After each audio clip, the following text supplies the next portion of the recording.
I think we witnessed way too many tragedies where so many young starlets in the public eye started suffering from eating disorders, and that was the look for a while. And then, you know, society kind of said, that's not realistic. That's not attainable at all if you don't have that body shape.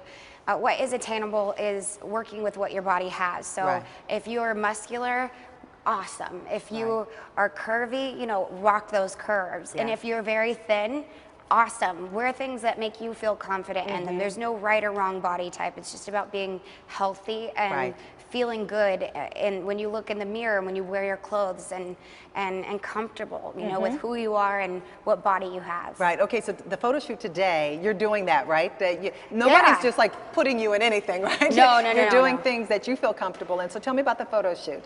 The photo shoot, my stylist Avo and I do kind of like a collaboration, I guess you would say, in the back, where he gets all the clothes together that I'm like I fall in love with, and then I try stuff on, and we decide together what, you know, I tell him what I like, he tells me what he thinks will look good. Sometimes I see things that are on the rack that I don't necessarily think would look good, and then I just try them on. They might be trendy, but not for you, right? Well, not so much. I always stick with what is me, but for instance, like sometimes there'll be like something that looks really boring on the hanger, and then I try it on and it totally changes my mind because it fits well, you know, so it just depends. Right. A lot of young performers, we've talked so many times to you, Access Hollywood has, about you being a role model. Now some people, some performers shy away from that title, but you really embraced it. Tell me why. I really embraced the whole role model thing because when I was younger, I realized that shying away from it and denying that I was going to be a role model, denying it only made me resent the fact that people were putting like boundaries on me of things I can and cannot do, and I think that's why a lot of people shy from it, rightfully so.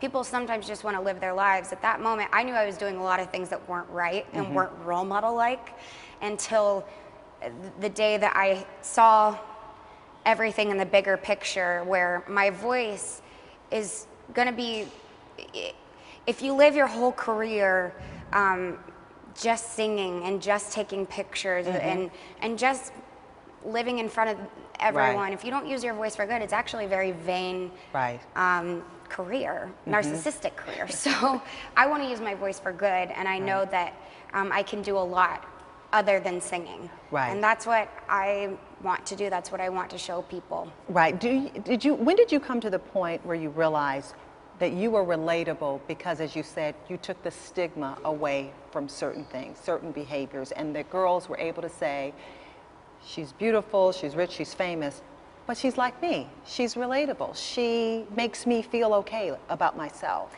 I think it's important for people to realize that celebrities are human beings and that nobody has it easy just because they are a celebrity, and people that you think are flawless are actually flawed themselves, sometimes more than you are. So I just try to, I love being open and honest and vulnerable with people, because it's just a part of who I am. When you look at me, my stylist and I, we laugh because he'll say, what do you think about that? And I'm like, yeah, it's cute. He's like, well, do you want to keep it? I'm like, no, I'm not going to wear it. So I have a mouth that kind of speaks before I can think, and I say what's on my mind, and that's what's kind of shaped me into who I am, and that's also helped me with being open and honest and taking the stigma away from things that people don't normally talk about. And was there ever a point where you said, oh, I shouldn't have revealed that? I shouldn't have been that personal, or was there anybody around you that said, oh, Demi, don't say that? I've never had anybody around me on my team say, don't say that, because they always, my team, my management, they always tell me whatever feels right to me, trust your instincts, and we're not going to control anything that you do or say.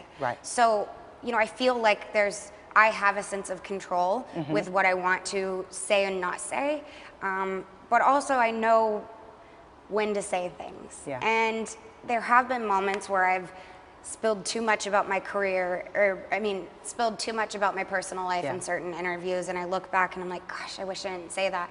But it is what it is. Everything happens for a reason. I Right. have a mouth that speaks before I can think. So it's out there, and the more that's out there, the less people are gonna have on me. Right. You know what I mean? Right. Yeah. So when you were talking about taking the stigma away from certain things, you were talking about eating disorders, or I remember that you talked about the whole issue of bipolar and mental illness. Have girls? How do you know that that's resonating with the girl? Have girls talked to you about thank you very much for saying those things? Girls have definitely said thank you very much and really told me how much they appreciate me speaking out about these issues. But what's most rewarding is people that you don't expect to be my target audience saying thank you very much. Like who? Well, eating disorders and mental illnesses, they don't discriminate with anybody. Right. So grown men who have suffered from eating disorders or are suffering from a mental illness, schizophrenia, Right. addiction, anything, to younger men that are Right. also struggling with eating disorders, things like that. It's very common. 1 in 4 adults have a mental illness. So it shows you how common it is, and I just want to get the awareness out there.